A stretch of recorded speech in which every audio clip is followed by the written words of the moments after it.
Question number 6 का part सी, आपको square root में 4x² minus 5k equal to 2x plus 3 given है और आपने इसमें से x को सब्जेक्ट बनाना है ना।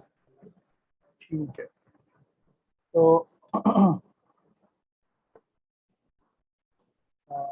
हम ये करते हैं कि सबसे पहले उस एक्सप्रेशन को यहाँ पे लिख लेते हैं। एक्सप्रेशन है स्क्वायर रूट में 4x² minus 5k is equal to 2x plus 3। अच्छा, अब x को अगर हमें सब्जेक्ट बनाना है तो x वाली टर्म्स जो है ना वो होनी चाहिए एक साइड पर और दूसरी साइड पे बाकी सब कुछ होना चाहिए। ठीक है, तो सही है हम सर। ये करते हैं कि सबसे पहले तो स्क्वायर रूट कर लेते हैं। तो स्क्वायर रूट करके ये सॉरी स्क्वायर रूट कह रहा हूँ, स्क्वायर कर लेते हैं तो वो इस स्क्वायर रूट को कैंसिल कर देगा। यहाँ पर 2x प्लस 3 पर स्क्वायर आ जाएगा। इस स्क्वायर को एक्सपेंड कर लेते हैं तो 2 टाइम्स 2x प्लस 3 प्लस 3 का square, 4x² minus 5k, 4x² minus 5k as it is 4x² plus 4 3 12x plus 9। अब हम x वाली टर्म्स को ना टर्म को लेफ्ट पर ले आते हैं और बाकी सब कुछ राइट पे रखते हैं। Minus 5k minus 9, 4x² plus 12x minus 4x², ये दोनों आपस में कैंसिल हो गए। So x is equal to 1/12 times minus 5k minus 9। इस तरह से आपने इस गिवन एक्सप्रेशन में से x को सब्जेक्ट बना दिया। सर आपने 1/12 में लिया। देखें 12x से मल्टीप्लाई हो रहा है ना, उसको जब हम जी दूसरी साइड पर मूव करेंगे तो वो वहां जाके डिवाइड करेगा। जी तो उस डिवीजन को आप फ्रैक्शन लाइन लगा के पूरे उसके नीचे भी लिख सकते हैं और 1 अपॉन करके भी लिख सकते हैं, दोनों तरीके सही हैं। सही सर। ठीक है, अब इसके बाद पार्ट ई है और उसमें से जी हमने ए को सब्जेक्ट बनाना है। तो इसमें लिखा हुआ है x is equal to cube root, और क्यूब रूट में लिखा हुआ है a upon b minus a. अच्छा, अब देखें a को हमें सब्जेक्ट बनाना है ना, तो पहले इसके ऊपर से क्यूब रूट हटना चाहिए। क्यूब रूट उस वक्त हटेगा जब हम दोनों साइड्स को क्या कर लेंगे, क्यूब करेंगे। ठीक है, तो आपके पास इस तरह से ये फॉर्म आ गया क्योंकि क्यूब क्यूब रूट को कैंसिल कर देता है। अच्छा, उसके बाद दूसरा काम हम ये करते हैं कि b माइनस ए को हम मूव कर देते हैं इक्वल की दूसरी साइड पर, तो वो वहां जाके मल्टीप्लाई होगा। तो ये बन जाएगा bx³ minus ax³ is equal to a। अब a वाली टर्म्स को हम एक जगह कर लेते हैं, तो इसको मैं दूसरी साइड पे मूव कर देता हूँ।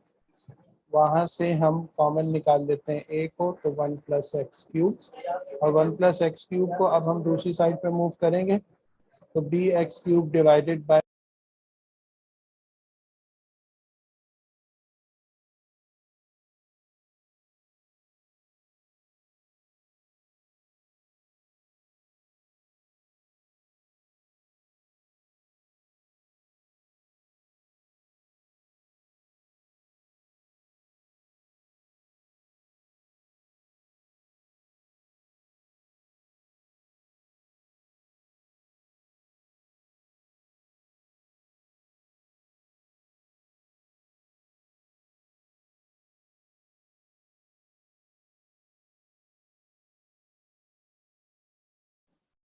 अच्छा, तो हमने 1 प्लस x³ को दूसरी साइड पे मूव करके डिवाइड किया तो a is equal to bx³ upon 1 plus x³ ये आ गया।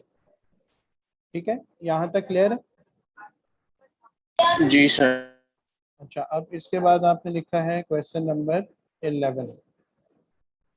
तो क्वेश्चन 11 में है the equation of a hyperbola is given by x square upon x cube x a square minus y square upon b square is equal to 1. X y जो है वो coordinate of the point है, ए भी constant है, आपने Y को subject बनाना है, पहला काम आपको ये करना है। तो क्वेश्चन 11 में हमें गिवन है x square upon a square minus y square upon b square is equal to 1। ठीक है, पहले टास्क ये है कि आपने y को सब्जेक्ट ऑफ द इक्वेशन बनाना है। अच्छा, हम y स्क्वायर वाली टर्म को ना दूसरी साइड पे ले जाते हैं, तो ये बन जाएगा b स्क्वायर को हम यहाँ मूव कर देते हैं, तो वो यहाँ आकर मल्टीप्लाई हो रहा होगा। ठीक है, और मल्टीप्लाई कर भी देते हैं,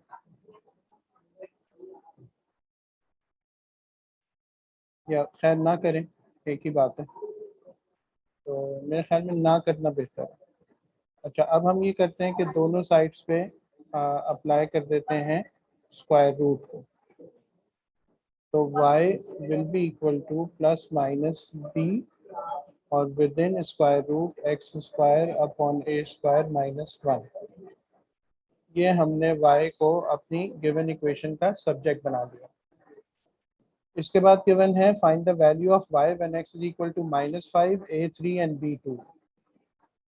अब मैं इसमें वैल्यूज पुट कर देता हूँ। b की वैल्यू कितनी थी, 2 थी, x हमारे पास था -5 और a की वैल्यू थी 3 -1, तो plus minus 2 25 minus 9 upon 9, so plus minus 2 times within square root 16 upon 9, so plus minus 2 times 4 upon 3, तो y का आंसर आपके पास आ जाएगा y is equal to plus minus 2 times 8 upon 3। ये आपके y की वैल्यूज आ गई।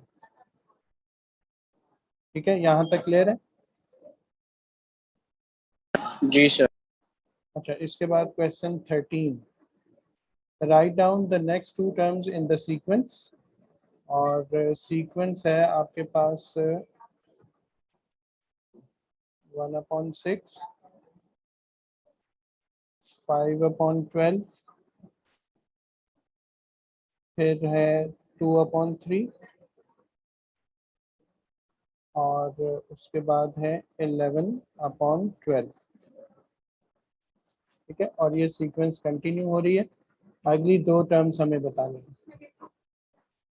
अच्छा, अब देखें, हाँ यहाँ पे जो डिनोमिनेटर अगर हम देखें ना, तो सबसे बड़ा नंबर 12 है और 6 और 3 भी 12 में कन्वर्टेबल है। तो हम ये करते हैं कि सारे डिनोमिनेटर्स को ना सेम बना लेते हैं। तो अगर हम 1/6 में 6 को 12 बनाएंगे तो डिनोमिनेटर को 2 से मल्टीप्लाई करेंगे, ऊपर भी 2 आएगा। अगर हम 3 को 12 से मल्टीप्लाई करेंगे तो 4 से करेंगे, ऊपर भी 4 से मल्टीप्लाई होगा। ठीक है, अब देखें इस सीक्वेंस को, डिनोमिनेटर सेम हो गए, न्यूमरेटर में आपको कोई पैटर्न नजर आ रहा है? No sir. जी सर 3 ऐड हो रहे। हाँ, तो अगली दो टर्म्स क्या होंगी? 14/12, 14/12 और 17/12। 17/12। सही? सही सर। ओके, नेक्स्ट देखते हैं। Write down an expression in terms of n for the nth term of this expression. यहाँ पर आपको गिवन है 0, -1, -8, -27 और -64। 1, 8, 27, 64, इनमें कोई लिंक नजर आ रहा है? सर ये असल में 3 के डिविज, ये असल में क्यूब के रिजल्ट। Cube root. देखें, -1 को क्यूब करेंगे -1, -2 को क्यूब करेंगे -8, -3 का क्यूब, -4 का क्यूब एंड सो ऑन। तो ये जो है ना सिंपल नंबर्स क्यूब हो रहे हैं। अच्छा अब देखें, ये फर्स्ट टर्म है लेकिन नंबर 0 है, सेकंड टर्म है लेकिन नंबर 1 है। तो इसका मतलब है कि जो रैंक ऑफ द टर्म है ना उससे नंबर एक कम है। रैंक ऑफ द टर्म क्या होता है, वो n होता है, उसमें से एक कम अगर आपको करना है तो आप -1 करेंगे, और फिर सही। आपका जो भी आंसर आएगा वो उसको आपने नेगेटिव करना है, और नेगेटिव करने के बाद आपने उस पर क्या अप्लाई करना है, क्यूब। क्यूब। तो इस तरह से आपके पास करेक्ट आंसर आ जाएगा, और ये इसकी nth टर्म का एक्सप्रेशन है। सही। अच्छा नेक्स्ट क्वेश्चन आपने बताया 15 है, तो 15 देखते हैं। क्वेश्चन नंबर 15 में है, in a class with x+1 boys and y+2 girls, the average age is q years old। अच्छा, अब आपके पास एक क्लास में बॉयज हैं और गर्ल्स हैं। बॉयज हैं आपके पास x+1 बॉयज, और गर्ल्स हैं आपके पास y+2। अच्छा, इनकी जो एवरेज है, एवरेज एज, वो आपके पास है क्यू years old। ठीक है। If the average as of the boys is p years old, find the average as of the girls.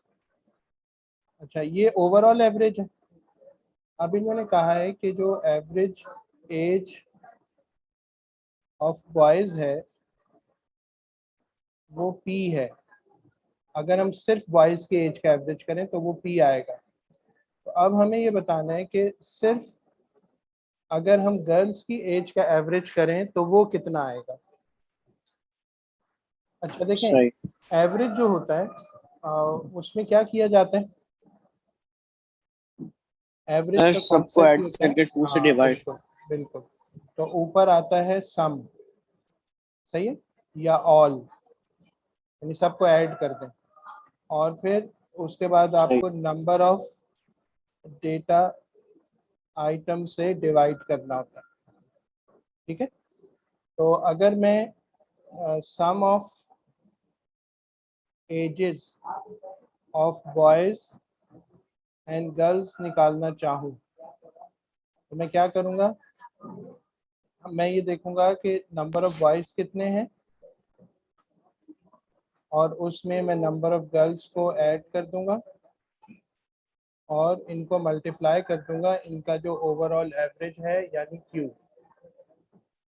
तो आपके पास x+y+3 टाइम्स क्यू, ये sum of the ages of boys and girls आ जाएगा।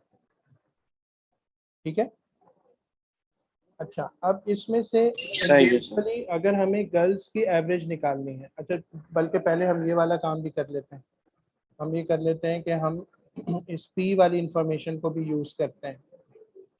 वो किस तरह करेंगे, अगर हम सम ऑफ एजेस ऑफ बॉयज़ निकालना चाहें तो हम नंबर ऑफ बॉयज़ को मल्टीप्लाई कर देंगे उनके टोटल के साथ। ठीक है। और अगर हम गर्ल्स के लिए निकालना चाहें सम,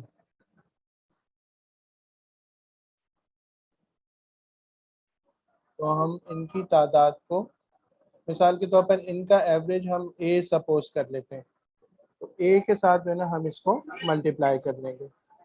सही। अब ये बताएं कि ये जो इंडिविजुअल सम्स हैं इनको ओवरऑल सम के साथ हम कैसे रिलेट कर सकते हैं।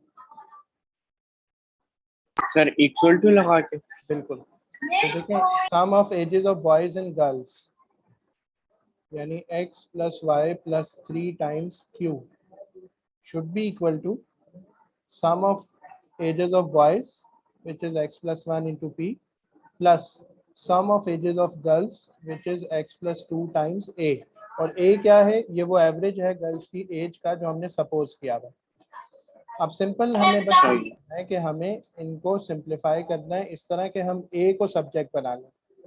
तो हम यहाँ पे लिखते हैं कि y plus 2 times a is equal to x plus 3 plus x plus y plus 3 times q minus x plus 1 times p, और a के लिए एक्सप्रेशन क्या बनेगा, this whole x plus y plus 3 times q minus x plus 1 times p divided by y plus 2 times, sorry a नहीं लिखना है, सिर्फ y plus 2 लिखना है।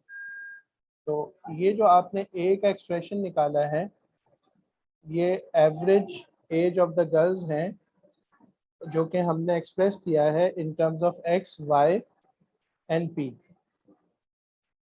सही। ठीक है, अच्छा आगे चलते हैं।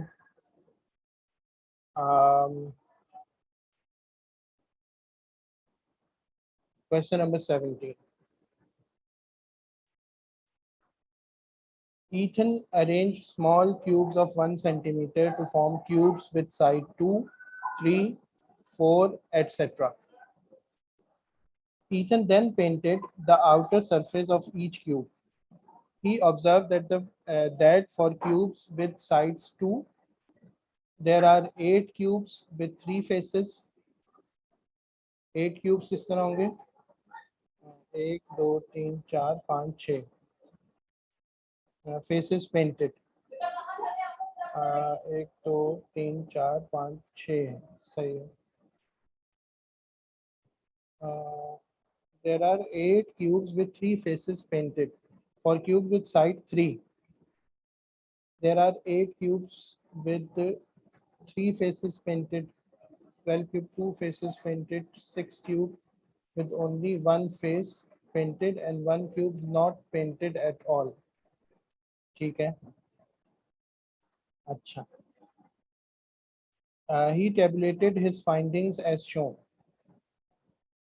Size of the cube,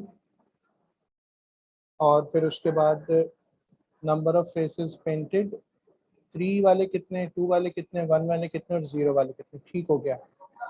अच्छा, अब हमें इसको कंटिन्यू करना है, find a b c D.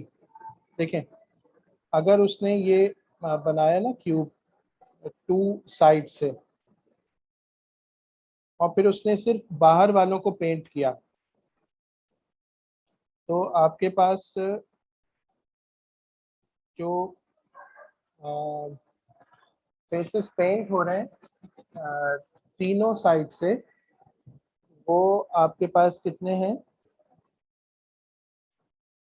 8 हैं। देखें, जैसे ये एक क्यूब है जिसको मैं थोड़ा सा हाईलाइट करता हूँ, ये एक क्यूब है,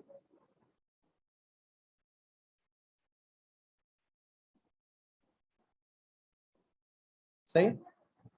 जब हम आउटर सरफेस को पेंट करेंगे तो ये ऊपर से भी पेंट होगा, यहाँ से भी पेंट होगा, आगे। और यहाँ से भी पेंट होगा।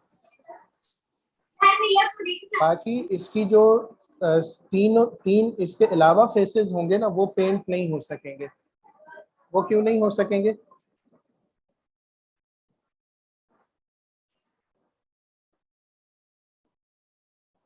देखें, एक क्यूब जो होता है ना, वो इस तरह होता है ना।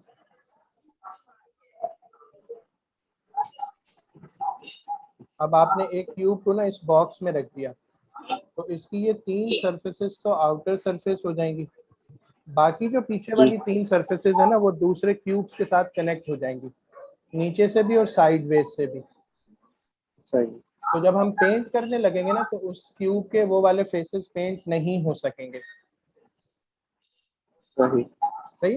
तो इसने कहा कि जब आप 2 क्यूब्स रख के बनाएंगे अपना एक ओवरऑल क्यूब, तो 3 फेसेस जो पेंट होंगे वो 8 में होंगे, यानी 1 2 3 4, और इसी तरह से अगर हम पीछे से काउंट करेंगे तो 5 6 7 8 हो जाएंगे।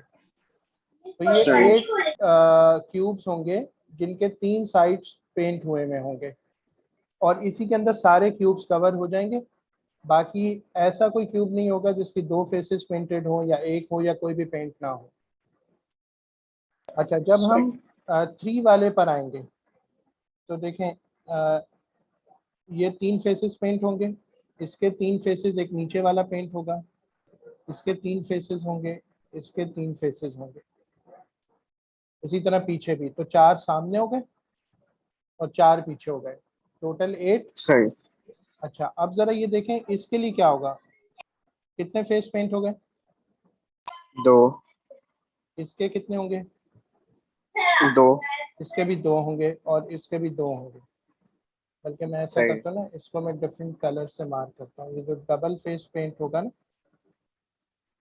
इसको हम मिसाल के तौर पर ग्रीन से कर लेते हैं। तो ये वाला डबल फेस पेंट होगा, ये भी डबल होगा, यहाँ से भी डबल होगा, ये भी डबल होगा। तो 4 फ्रंट पे हो गए जो डबल पेंट होंगे, और 4 ही कहाँ होंगे, पीछे भी। पीछे भी होंगे। और उसके अलावा साइड वेज भी ना, ये 2 भी होंगे, 1 2 3 और 4 मजीद 4 होंगे साइड वेज पे। तो सही 4 है। फ्रंट, 4 बैक और 4 साइड वेज या इन बिटवीन, तो ये टोटल 12 हो गए। अच्छा अब देखें इसका एक फेस पेंट होगा, ठीक है, इसको मैं किसी और कलर से कर देता हूँ।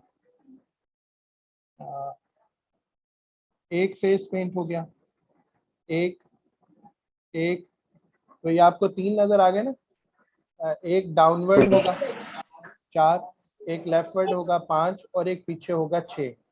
तो ये 6 हो गए जिनका एक फेस पेंट होगा। और एक सही। क्यूब ऐसा होगा जिसका कोई भी फेस पेंट नहीं हो रहा होगा, वो कौन सा होगा, सर वो अंदर 1 वाला वाले में होगा, होंगे ना सर? अंदर वाला होगा अच्छा जिसके सही। ऊपर और हर तरफ से क्यूब्स आ चुके हैं। तो एक ऐसा सही है होगा, ठीक है। अच्छा अब बताएं जब हम 4 पर जाएंगे तो क्या होना चाहिए, सर। 8 वाला तो कांस्टेंट रहेगा। ठीक है, ये 8 रहेगा एज इट इज। 2 फेसेस में क्या होगा, 2 फेसेस में सब एक एक बढ़ जाएंगे डबल हो जाएंगे, हर साइड। 24। जी। क्योंकि देखें ये 2 फेसेस, 24 ये हो 2 जाएगा। फेसेस, यहाँ पे 2 फेसेस, यहाँ पे 2 फेसेस, यहाँ पे 2 फेसेस, यहाँ पे 2 फेसेस। तो सामने आपको कितने नजर आ गए, 2 4 6 और 8। 4। इसी तरह 8 पीछे सही। होंगे, सही है। और इसी तरह से 1 2 3 4 और 4 और 4 कितने हो गए, 8 8। सर। एक तो 8 आगे होंगे, 8 पीछे होंगे, और हम्म, इस साइड 4 लेफ्ट और होंगे, राइट पे भी 4 होंगे। हाँ। तो 8 3 24 हो तो गया ना, 24। सही। ठीक है। तो ये 24 हो गए। अच्छा अब ये बताएं कि एक फेस वाले कितने होंगे यहाँ पर, एक फेस वाले 1 2 4 हर जगह फ्रंट सर पे, 4 होंगे। सही है। तो 4 4 4 जा, लेफ्ट। 1 2 3 64 4 5 16। 6, हाँ। तो 6 4 जा 24 होने चाहिए, सही। क्योंकि सही। 4 फ्रंट पे हैं, 4 बैक पर हैं, 4 लेफ्ट हैं, 4 पे। 4 राइट हैं, 4 अप 4 डाउन। तो ये सही 24 है। हो गए। अच्छा नो फेसेस पेंट अब कितने होंगे, 9 फेसेस सर 4 हो जाएंगे। 1 2 3 4 5 6 7 8 हो जाएंगे। सही है। देखें ये जो ऊपर वाले 4 है ना, जिनका एक एक फेस पेंट हो रहा है, इनके जी। नीचे सेकंड रो के अंदर 4 क्यूब्स होंगे जो पेंट नहीं होंगे। और सेकंड रो के बाद थर्ड रो के अंदर भी थर्ड रो में। 4 होंगे जो पेंट नहीं होंगे। तो वो सही। 4 और 4 8 हो गए, सही सही सही। है। अब सिर्फ पैटर्न से हम ये देखेंगे कि अगला 5 क्या होना चाहिए। बल्कि इन्होंने पहले ABCD कहा था ना, अब इन्होंने कहा कि जब n 10 हो जाए तब आप फाइंड करें जब वो 3 फेसेस वाले कितने पेंट होंगे। सही। तो कितने होंगे, सर 8 ही रहेंगे। वो तो 8 ही रहे, क्योंकि वो असल में होते हैं कॉर्नर्स वाले, और और कॉर्नर्स तो हमेशा क्यूब के अंदर वो 8 ही बनेंगे ना। जी जी। 1 2 3 4 5 6 7 8, 8 कॉर्नर बनेंगे तो वो 8 ही रहेंगे। अच्छा n इक्वल टू जब 5 है तो number of cubes that will not be painted वो कितने होंगे?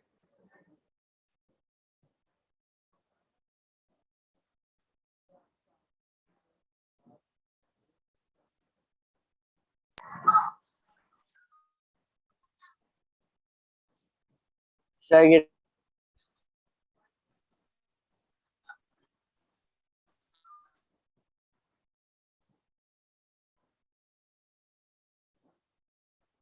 जी कितने होंगे?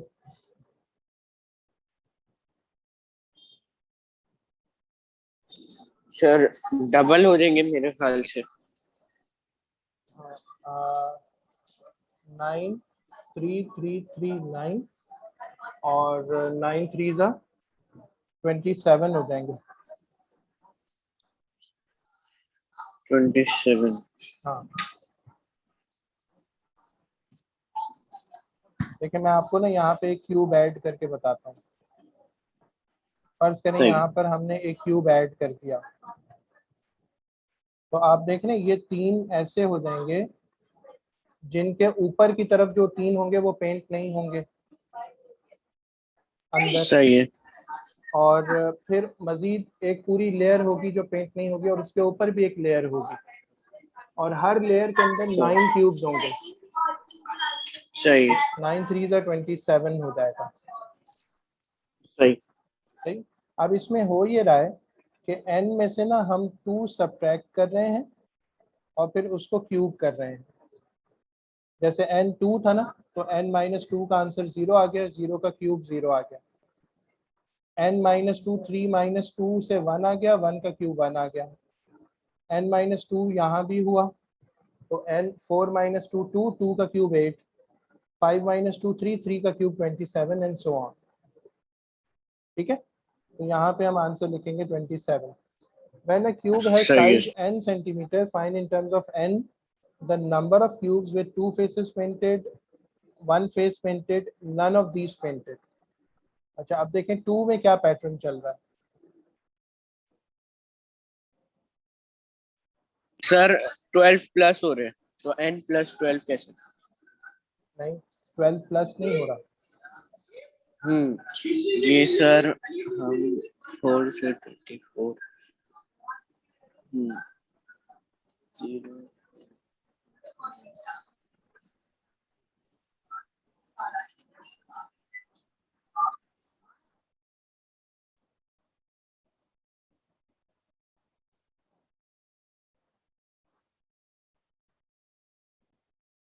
अच्छा ये बताएं अगला वाला नंबर क्या होगा यहाँ? सर 36 होगा। ठीक है, अब आप बताइए पैटर्न क्या बन रहा है?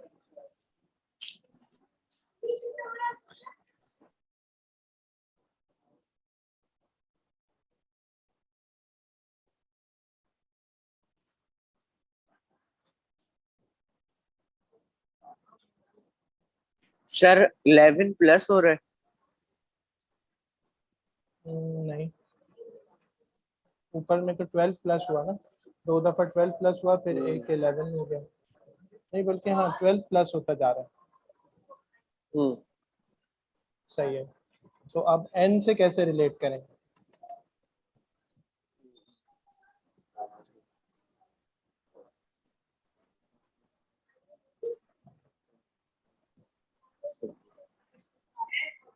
तो मेरे ख्याल में ये इस तरह हो जाएगा कि 12 मल्टीप्लाइड बाय n माइनस 2।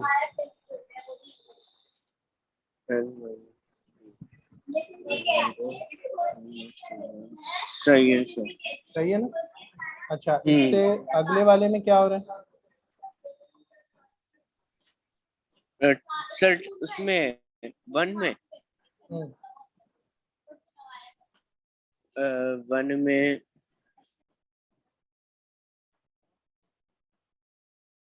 1 में क्या पैटर्न है? सब पहले 6 हुआ, फिर 6 के बाद ये हुआ 18। नहीं तो 6 के बाद 24 हो रहा है ना, 0 6 24। डिफरेंस तो सर 18 का आ गया 6 और 24 में। हाँ ये डिफरेंस से नहीं हो रहा, ये हो रहा है असल में अच्छा मल्टीप्लिकेशन से। सही है। 6 4 are 24 और 0 3 n 1 n minus 2 n minus 2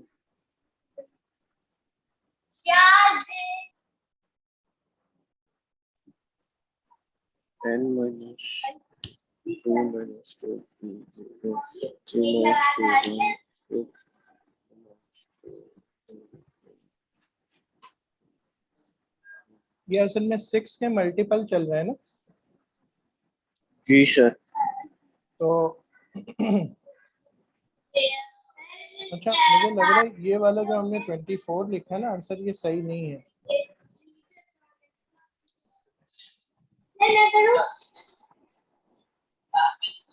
बल्कि हाँ ये सही है, 24 ही होगा ये वन फेसेस वाला जो है। तो अगर हम इसको यूं करें, ये है n माइनस 2 का स्क्वायर, तो n माइनस 2 में n की वैल्यू 2 रखेंगे तो 0 का स्क्वायर 0 हो गया, जब 3 रखेंगे तो 1 का स्क्वायर 1 हो गया, मल्टीप्लाइड बाय 6 कर दें। अगर हम 4 रखेंगे तो 2 का स्क्वायर 4 हो गया, 4 6 24। सही। और अगर 5 रखेंगे तो 5 माइनस 2 3 का स्क्वायर 9, 9 6 9 ये 54 होना चाहिए, एंड सो ऑन। सही। तो सेकंड वाले के लिए जो है ना वो आ गया 6 इंटू n माइनस 2 का square, first one 12 into n minus 2, और नन वाले के लिए हमने निकाला था वो n माइनस 2 का क्यूब था, बस 2 का क्यूब था। ठीक है, सही। अच्छा अब 17 के बाद है 18। Raj used toothpicks to construct a series of squares. The first 4 are constructed as shown. For each square, let T represent the number of toothpicks used, S the total number of small squares formed, and P the number of points at which 2 or more toothpicks meet. The value of T, S, and P are tabulated as shown below. जी, तो आप देखें number of toothpicks 4 हो गए small, और number of toothpicks where 2 और मोर toothpicks meet 4 हो गए। अच्छा अब अगले वाले में हमने 12 टूथपिक्स यूज की, 4 स्क्वायर्स बना दिए, 9 पॉइंट्स हो गए, 1 2 3 4 5 6 7 8 9, यानी एक पॉइंट ये हो गया, एक ये हो गया, एक ये हो गया, इस तरह से 9 पॉइंट्स बन गए। उसके बाद हमने 24 टूथपिक्स यूज की, 1 2 3 4 और 16 पॉइंट्स हो गए, 16 स्क्वायर्स हो गए, स्क्वायर यहाँ पे 9 है और पॉइंट 16 है, फिर 40 में 16 और 25 हो गए, सही है। अच्छा अब कह रहे हैं कि study the number patterns in the table, find the value of L, M and N। जी अब बताएं नेक्स्ट क्या होगा। सर L हो जाएगा 60। L हो जाएगा 60। जी सर। क्यों? सर 4 से 12 में 8 का डिफरेंस है, मतलब जो डिफरेंस है उसमें +2 हो रहा है, तो 8 के बाद 10 का डिफरेंस है, फिर सॉरी 8 का डिफरेंस आ गया, फिर 12 का डिफरेंस आ गया, उसके बाद 16 का डिफरेंस आया, तो अब 20 का डिफरेंस आना है। बिल्कुल सही है, ये हो गया जी 60, सही है। M बताएं कितना होगा। वो 25 होगा सर। हाँ वो स्क्वायर चल रहा है, जी है सर। ना, सही है। उसके बाद जी अगला 36 हो जाएगा। वो भी स्क्वायर चल रहा है लेकिन वो 1 ऐड होके चल रहा है स्क्वायर, है ना। जी सर। सही, चलो ये हो गया। उसके बाद write down a formula calculating T, S and P। जी T के लिए हम क्या लिखेंगे।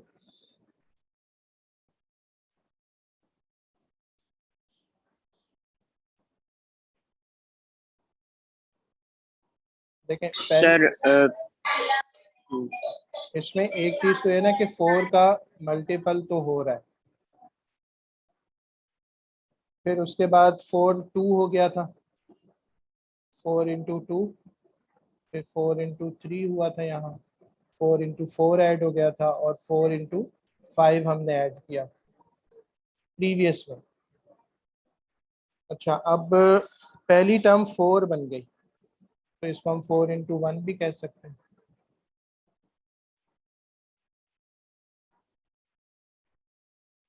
तो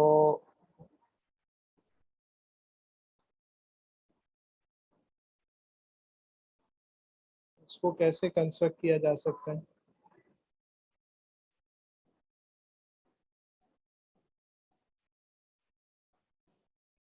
अच्छा, ये एस पी और टी को, तीनों को कनेक्ट करके एक फॉर्मूला बनाना है, अलग अलग नहीं बनाना है। सही है। तो देखें, अगर एस 1 है और पी 4 है, तो 4 माइनस 4 प्लस 1 5 हो गया, उसमें से -1 करें तो फिर टी आ जाएगा, यानी T is equal to S plus P, 5 minus 1। पहले के लिए तो ये बना।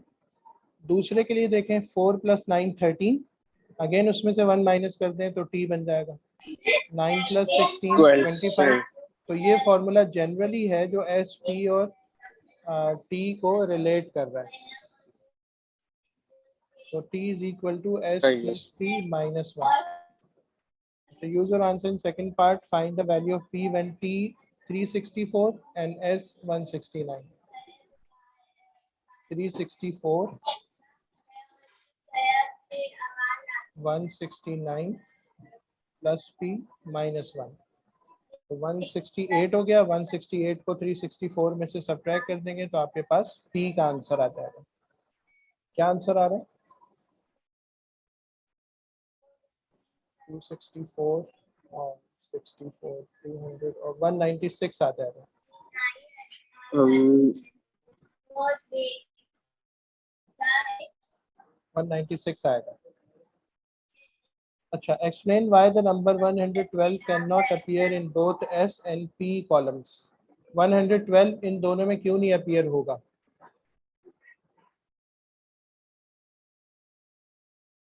क्योंकि ये ना सिंपल नंबर के स्क्वायर चल रहे हैं, और 112 जो है ना परफेक्ट स्क्वायर नहीं है। इसके अंदर 25 के बाद 36 आएगा, 49 आएगा, 64 आएगा, 81, 100 और फिर 121 आ जाएगा। तो 112 चूंकि कंप्लीट परफेक्ट स्क्वायर नहीं है, इस वजह से वो इसके अंदर अपीयर नहीं होगा। सही ये है। लिखेंगे कि it is not a perfect square. Okay, explain why the number 4442 can not appear in the column T. T के अंदर 4442 क्यों नहीं आ सकता?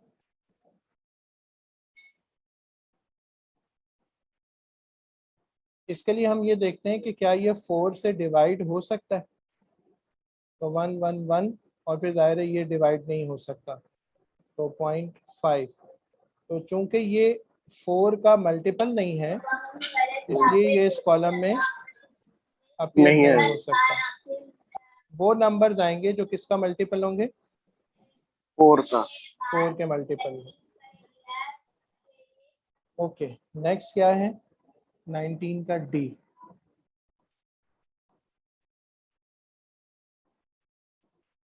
डी में क्या पूछा है? By studying 3 rows of numbers in the table, find an equation connecting n, v and d. जी, n, v and d को कनेक्ट करने वाली इक्वेशन चाहिए। सही, n, v and d।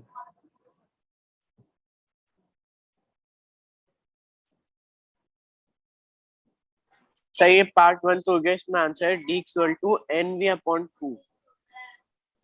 d is equal to nv/2। n v upon 2। सही है, n into we हो गया 4 डिवाइडेड बाई 2, 2 आ गया। हाँ बिल्कुल सही है, सही सही सही, ये तो कनेक्ट हो गए। अच्छा, अब उसके बाद क्या है कि express d in terms of n using the result in c। तो ये d भी आपने कर लिया। पार्ट 3 है, find the total number of diagonals in the 30 sides column. जी, अगर हमारे पास नंबर ऑफ साइड्स 30 हो जाए तो हमारे पास डायगोनल्स कितने होंगे?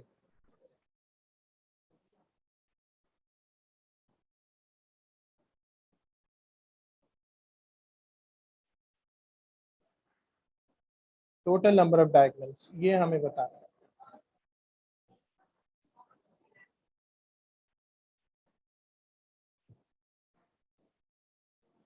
अच्छा, सेकंड पार्ट में क्या कह रहे थे कि hence express d in terms of n using the result in c।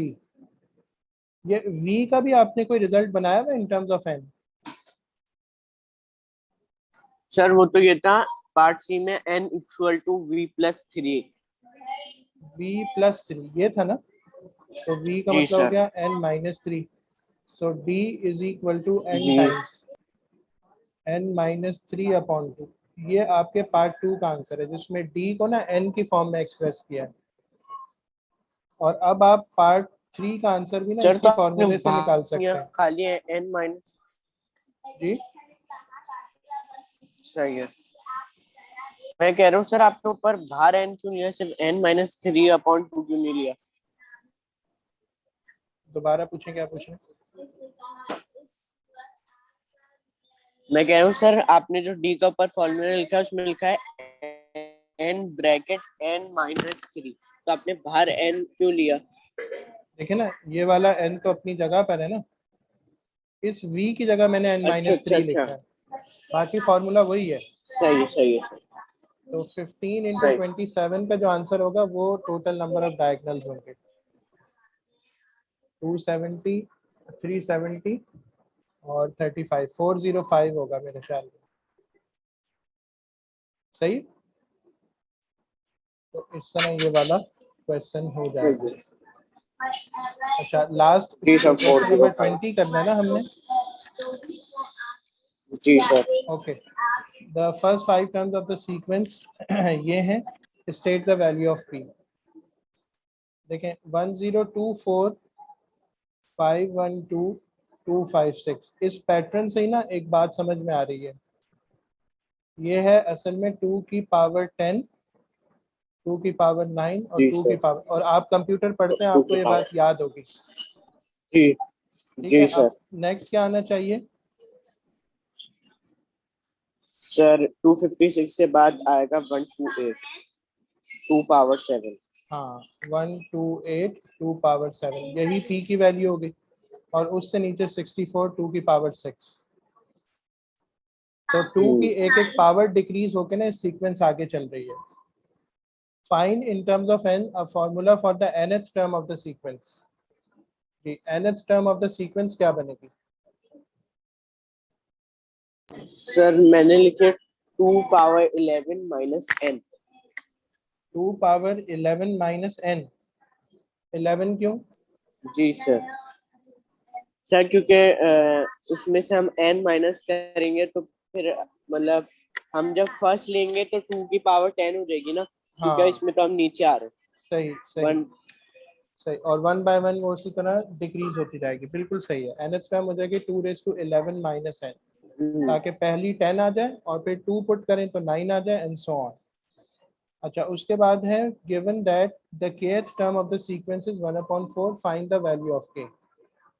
अब देखें, आपके पास ना एक kth टर्म है जिसके लिए बाय फार्मूला आपके पास होना चाहिए 11 माइनस k, और ये है 1/4। ठीक है, 1/4 को हम 2 स्क्वायर लिख सकते हैं और फिर हम इसको न्यूमरेटर में ला सकते हैं। और यहाँ पे अब हम इनकी पावर्स को इक्वेट करके k की वैल्यू निकाल लेंगे। तो आपके पास k का आंसर कितना आ जाएगा? k इज इक्वल टू 13 आ जाएगा। ये आपकी k की वैल्यू थी जो आपको फाइंड करनी थी थर्ड पार्ट के लिए। सही। ओके, बस इसके बाद तो नहीं है ना कोई क्वेश्चन? ठीक है, तो मैं नहीं सर। अब जो है ना ये रिकॉर्डिंग फिर अपलोड कर देता हूँ। तो क्वेश्चन नंबर 15 का जो पार्ट रह गया था वो देख लेते हैं। इन 2 years time Michael's age will be twice Ethan's age. The sum of their ages is 5 year in 5 years is x. Find the Michael's present age in terms of x. अच्छा, in 2 years time Michael's age will be twice Ethan's age. हम यहाँ पर ये करते हैं कि हम Ethan की एज को सपोज करते हैं. हम कहते हैं कि ईथन की एज a है, तो माइकल की कितनी होगी? उन्होंने कहा उसका ट्वाइस है, तो वो 2a हो जाएगी. अच्छा, अब कह रहे हैं कि the sum of their ages in 5 years. अब आप मुझे ये बताएं कि आफ्टर 5 year ईथन की एज क्या होगी?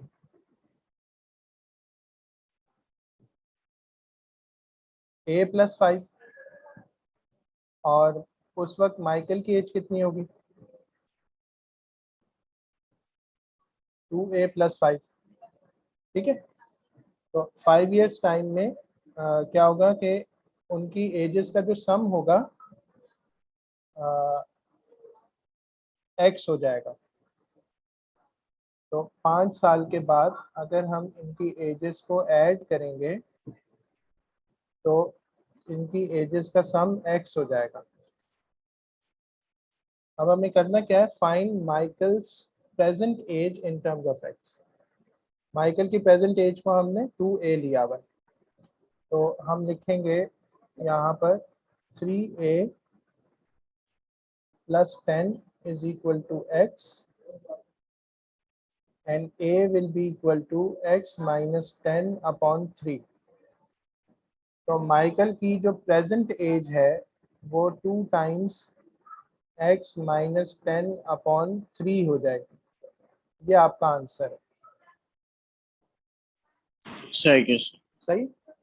अच्छा, इसके अलावा और कोई क्वेश्चन? नहीं सर. चलो ठीक है.